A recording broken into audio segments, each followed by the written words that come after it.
झाली शांत. तान्ह्या बाळाला सांभाळणं तसं खूप कठीण आहे हो. तुम्हा दोघांना मात्र चांगलं जमतं इथे. दुसरा पर्यायच नाही. आहे, नक्की आहे. मी आहे.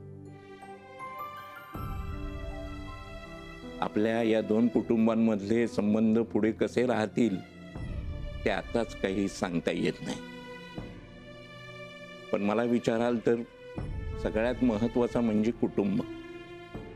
इथे सगळंच काही माझ्या हातात नाही आहे. बघूया आता काय होतंय ते. पण तुम्हाला कसलीही मदत लागली तर मला हाक मारायची. मी येईन, नक्की येईन. झालं तर दोन कुटुंबांमधला दुवा समजा मला. तुमच्या मनाचा मोठेपणा. मदत मागायला आमच्याकडे तोंड कुठे राहिले हो. असं म्हणू नका. मदतीसाठी हाक मारणं आणि मदत करणं याचा संबंध फक्त भावनांशी आहे, बाकी कशाचीही नाही. तुम्ही कधीही मला निसंकोचपणे सांगा, मी नक्की येईन मदतीला.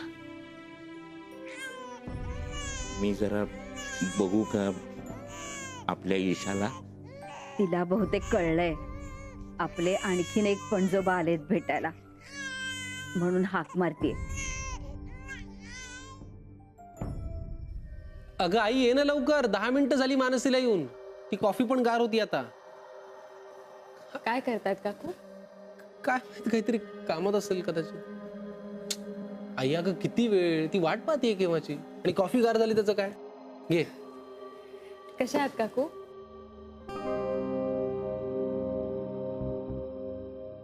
बघ बघ कॉफी कशी झाली आहे सांग मला. मस्तच. खरं तर मीच करायला हवी होती. मी काहीतरी बनवू का? काहीतरी झटपट खायला. काकूंना काय आवडतं? गोड की तिखट? नाही नाही, मला काहीच नकोय आता. ब्रेकफास्ट झालाय ना. नेक्स्ट टाइम मी माझी काहीतरी स्पेशालिटी बनवेन. अरे वा, इंटरेस्टिंग. मी वाट पाहीन त्या दिवसाची. तिला वेळ मिळणार आहे का? इतकं सगळं त्यांच्या घरात घडलंय, ते सावरायला वेळ नाही जाणार? खरं तर मला तुम्हा दोघांची माफी मागायची होती. काल जे काही घडलं ते अचानक घडलं, कल्पना नसताना. तुम्ही खूप ऑकवर्ड झाला असाल. खरं तर हे सगळं आवडलंच नसेल तुम्हाला. मी मनापासून तुमची माफी मागते. सॉरी. काय सॉरी? तू सॉरी म्हणतेस? मानसी तू विसरलीस का? मला सॉरी हा शब्द ऐकू येत नाही. मी सांगितलं होतं ना. आणि काल काय झालं होतं म्हणजे मला आठवत नाही येत. काय झालं काय होतं काल? विसरलोय मी. मी पण तो प्रयत्न करतेय विसरायचा, पण मला मात्र जमत नाहीये. काकी, मी याचा आमच्या रिलेशनवर काहीच परिणाम होऊ देणार नाही. पण मला एकटीला हे सगळं सांभाळणं शक्य नाहीये. कदाचित सुरुवातीला सलीलला थोडं समजून घ्यावं लागेल. अगं तो खूप समजूतदार आहे. मला असं वाटतंय तो ऑलरेडी खूप थांबलाय. हो, मला अगदीच कल्पना आहे त्याची. आणि आमच्या लग्नाच्या बाबतीत जसं ठरलंय तसंच होईल सगळं. मी तसा प्रयत्न करेन. हे बघ मानसी, मला कळतंय तुला काय वाटतंय ते. हे सगळं खूप कॉम्प्लिकेटेड आहे. तसं त्यात तुझा काहीच दोष नाहीये. पण इतकी वादावादी, समज गैरसमज, भांडणं, डिवोर्स, हे सगळं सावरणं तसं सोपं नाहीये. कुठलीही नवीन मंगल गोष्ट करताना असा घरात कलह नको वाटतो ग. सुरुवातीलाच हे सगळं असं झाल्यावर मग पुढे काय? हे बघ, तू घाई करू नकोस. आपण थांबूया ना, वेळ घेऊया, नाही का सलील? आई तुम्ही बसा, मी आलेच. मला जरा बँगलोरला कॉल करायचा आहे.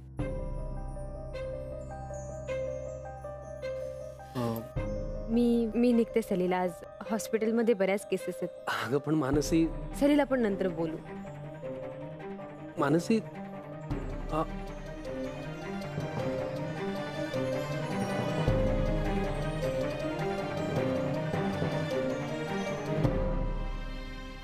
ईशा काय म्हणते आमची ईशाराणी? हा काय म्हणते? हा आलो ना मी तुला भेटायला. काय म्हणालीस? फोन येते आमच्या सगळ्यांची. आठवण येते म्हणते. आम्हाला सुद्धा ही आठवण येते हा तुझी. म्हणूनच तर आलाय ना हा पंजोबा, मधू पंजोबा तुला भेटायला. हसून दाखव, हसून दाखव. हस हस हस. किती छान हसली, गोड गोड हसली आमची ईशाराणी. छान. काय म्हणाली? बरोबर आहे. मोठी माणसं जर भांडली ना की लहान मुलं थोडी घाबरूनच जातात, होय ना? पण आपण नाही घाबरायचं. का घाबरायचं आपण? आपण अजिबात घाबरायचं नाही. तू एक काम करायचं, हसायचं, खेळायचं, झोपायचं आणि भूक लागली ना तो मोठ्यानं असं भोकाड पसरायचं. हो आपण नाही हे करायचं. हो यांच्याजवळ जे असतं ना त्याची किंमत नसते. त्यांना हे मोठ्यांना कळत नाही ग. त्यांच्याजवळ जे नाही ना त्यांना विचारावं म्हणावं, त्यांना कळते त्याची किंमत.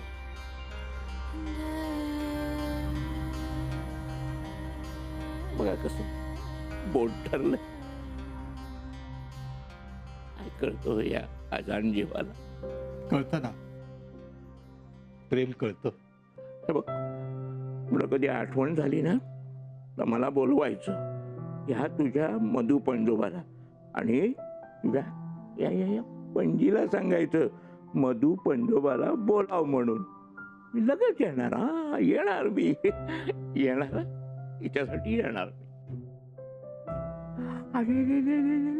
आज बघू, आज बघू.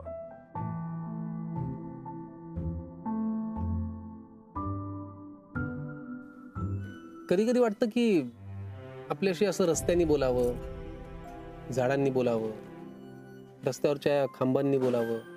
त्यांनी विचारावं की तुम्ही कुठे चाललायत, सगळं ओके आहे ना?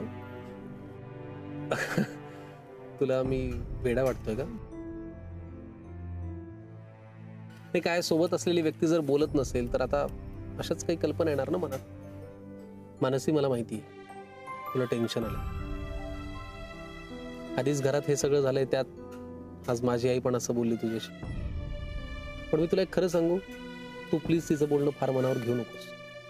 नाही, कारण काय की थोडंसं थांबूया किंवा वाट पाहूया हे ती एवढ्या करता म्हणाली की आमचे बरेचसे नातेवाईक भारताबाहेर आहेत ना, त्याही दृष्टीने थोडासा वेळ हवाच आहे ना आम्हालाही.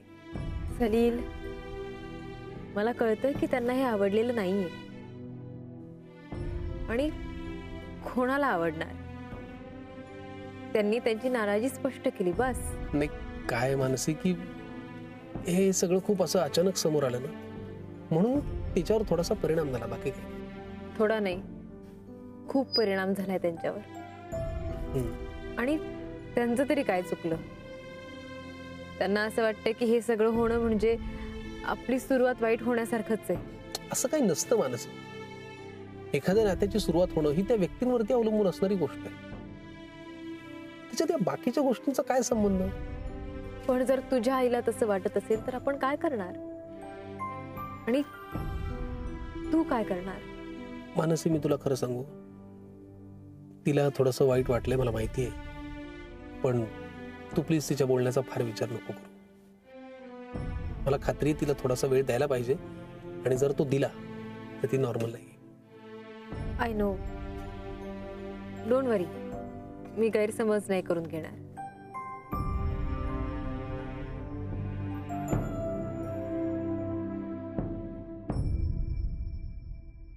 प्लीज अशी गप्प नको राहू ग, पण टेन्शन पण घेऊ नको.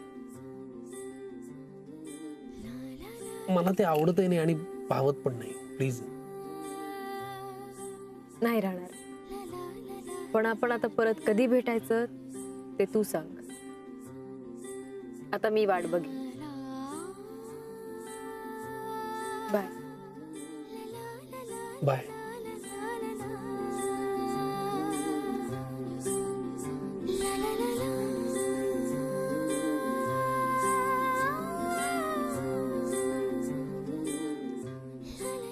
नाही मानसी, त्यांना तसं नसेल म्हणायचं. मी जे बघितलं ते सांगते विक्रांत. त्या बऱ्यापैकी स्पष्ट होत्या रे. मी गेल्यानंतर 10 मिनिटांनी बाहेर येणं, त्यांची body language, vibes, between the lines कळतं ना आपल्याला. हो, पण प्रत्येक माणूस वेगळा असतो. त्याची समजून घ्यायची पद्धत वेगळी असते, ताकद वेगळी असते. तेच तर. त्यांना जर असं वाटत असेल की कुठल्याही चांगल्या गोष्टीची सुरुवात घरातल्या वादांनी नको व्हायला, तर मग काय करायचं? घाई नको, वेळ घेऊया असं म्हणाल्या त्या. हो, पण त्यांचंही बरोबर आहे. हो, आणि त्यांना हे सगळं अवघड वाटतंय हेही तितकंच खरंय. मला जाणवलं ते. मी चुकीच्या वेळी बोललो ना सगळं. ही घटना जर घडलीच नसती तर त्यांचं मन कलुषित झालंच नसतं. आणि हे सगळं मी तुमच्या लग्नानंतरही सांगू शकलो असतो. I am really sorry Mansi. Vikrant, बोला बाबा. कामं संपली तुझी? हो, बऱ्यापैकी. का? ताबडतोब घरी आहे, जरा तुझ्याशी बोलायचंय. काय? आल्यावर सांगतो. एक मीटिंग आहे. मीटिंग? कशासाठी?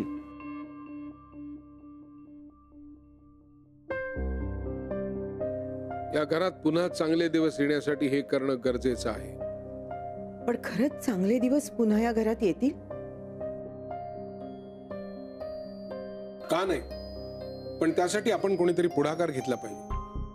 नाही, बरोबर आहे तुझं. नाही तर आज सप्रियाजी येऊन गेल्या कसा गोंधळ उडाला होता ना, तसं होईल. मला असं वाटतं की एकत्र येऊन बोलायला हवं सगळ्यांनी. विक्रांतशी बोलू तर जरा त्यालाही हलकं वाटेल. काय इथं? नाही, बरोबर म्हणतोस तू. आपण समजून दिलं पाहिजे रे त्याला. आपला विक्रांत चांगला आहे रे, साधा आहे एकदम. आपण त्याचा विचार नाही करणार तर कोण करणार? किती वेळा विचार करायचा त्याचा आणि किती समजून घ्यायचं. आई, मान्य आहे त्याची चूक झाली, पण ती त्यांनी कबूल केली आणि त्याला सुद्धा धाडस लागतं ना. काय करायचं ठरवलंय तुम्ही? मला वाटतं आपण सगळ्यांनी एकत्र येऊन शांतपणे बोललं पाहिजे. शांतपणे वगैरे काही बोलणार नाहीये बरं का मी. बोलू नको, शांतपणे ऐकशील तर. बोलू दे त्याला, बोलू दे. बोलवीच. काय नाही, बारशाच्या दिवशी जे काय घडलं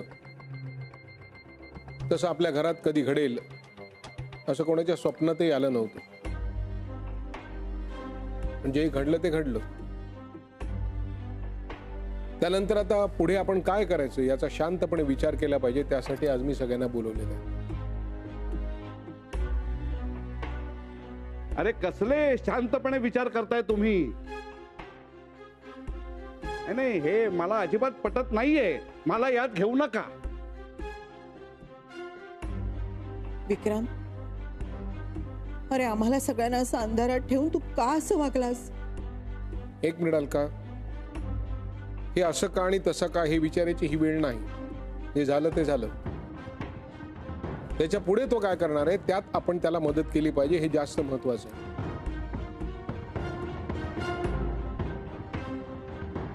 मला दादाचं म्हणणं पटतंय. म्हणजे आपल्या घरात जर का असं प्रसंग ओढवला असेल तर त्यातून सगळ्यांनी एकत्र येऊन बसून बोलून मार्ग काढणं सगळ्यात योग्य असं मला वाटतं. विक्रांत, तुला काही सांगायचं? नाही, सांगण्यासारखं आता काहीच उरलं नाहीये. आणि मी जे काही सांगितलंय ते सगळं खरं होतं. माझा ना खऱ्यावरचा विश्वासच उडालाय. काय खरं काय खोटं काही कळेन असं झालंय मला. आई, पण विक्रांत आता का खोटं बोलेल? मला काय माहित. या दिवसापर्यंत तो कधी खोटं बोलेल असं वाटलं होतं आपल्याला? तेव्हाची परिस्थिती अशी होती की त्याच्याकडून ते सगळं होत गेलं. पुरे आता तेच तेच उगाळत बसू नका. काय रे विजय, नाही मला सांग ना, काय मार्ग काढणार होतास तू? मार्ग म्हणजे विक्रांतनी आता पुढे काय करायचं ते त्यांनी ठरवावं. आपण त्याला मदत करू आणि तो जे म्हणेल तेच करायचं.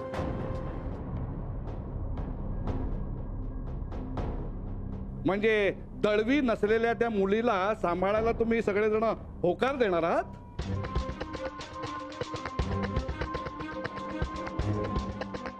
काय विचार तुझ्या नातवाला. यानं या दोघींना तेच सांगितलंय. अरे पण मोनिका स्वतःहून तिला घेऊन गेली आहे ना. नाही ते बरंच झालं. खरं सांगू का, मला असं वाटत होतं की तिने ईशाला घेऊन जाऊ नये. का? विक्रांतनं सांगितलेलं सगळं कळू नाही? अहो पण त्याच्यात नानू मामा, तू आत्ता तिला का धारावर धरतोस? इथे विक्रांत आहे, त्याच्याशी बोलूया ना. विक्रांत तू सांग. तू ईशाला सांभाळणार आहे? हो.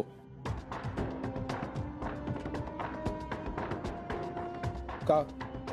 हो म्हणजे जर का तू मोनिकाला डिवोर्स देणार आहेस तर मग मुलगी तिच्या बरोबरच जाईल ना. मोनिका ईशाला सांभाळू शकणार नाही आणि तिची तशी इच्छा पण नाहीये.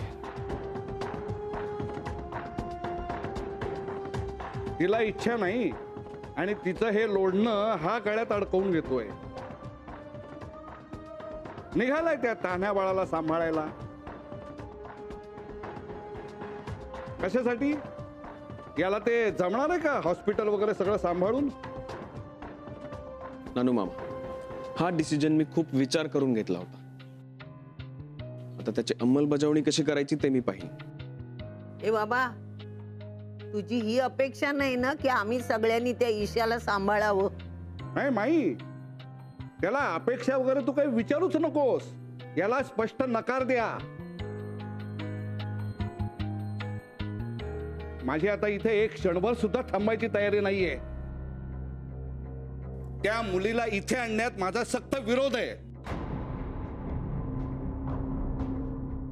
विक्रांत, मलाही असं वाटतंय की इशारा तिच्या आईकडेच राहते. म्हणजे जी मुलगी तुझी नाही ती इथे का असावी? आपला काय संबंध तिच्याशी? नाही, मला असं वाटतं की जे काय झालं ते सोडून देऊया आपण, पण मुलीने आईकडेच राहणं योग्य आहे. माझा निर्णय बदलणार नाहीये. ईशाला कसं वाढवायचं, काय करायचं हे आत्ता मला माहित नाहीये, पण ते मी करीन. तू पुन्हा एकदा विचार करून निर्णय घे. भावनेच्या आहारी जाऊ नकोस. मला नाही वाटत की ती मुलगी या बाबा, ती माझ्या जवळच राहील. विक्रांत, तो जन्मच चुकीमुळे झालेला आहे. तो जन्म वाढवण्यात काय अर्थ आहे? आणि हा असा मनाचा मोठेपणा दाखवून आपल्याला काय मिळणार आहे? काका, आपल्याला नाही मिळणार, पण त्या मुलीला नक्कीच मिळेल. नाही नाही, मला एक सांग विक्रांत, तू कोणाचंच ऐकायचं नाही असं ठरवलंयस का? मी तुम्हा सगळ्यांना पुन्हा एकदा सांगतो, मोनिकाशी जरी माझा संबंध उरणार नसेल तरी सुद्धा ईशाची जबाबदारी मीच घेणार आहे. कारण मोनिका ती जबाबदारी घेणार नाहीये हे मला माहिती आहे. माझा हा निर्णय ज्यांना मान्य आहे त्यांनी इथे थांबावं.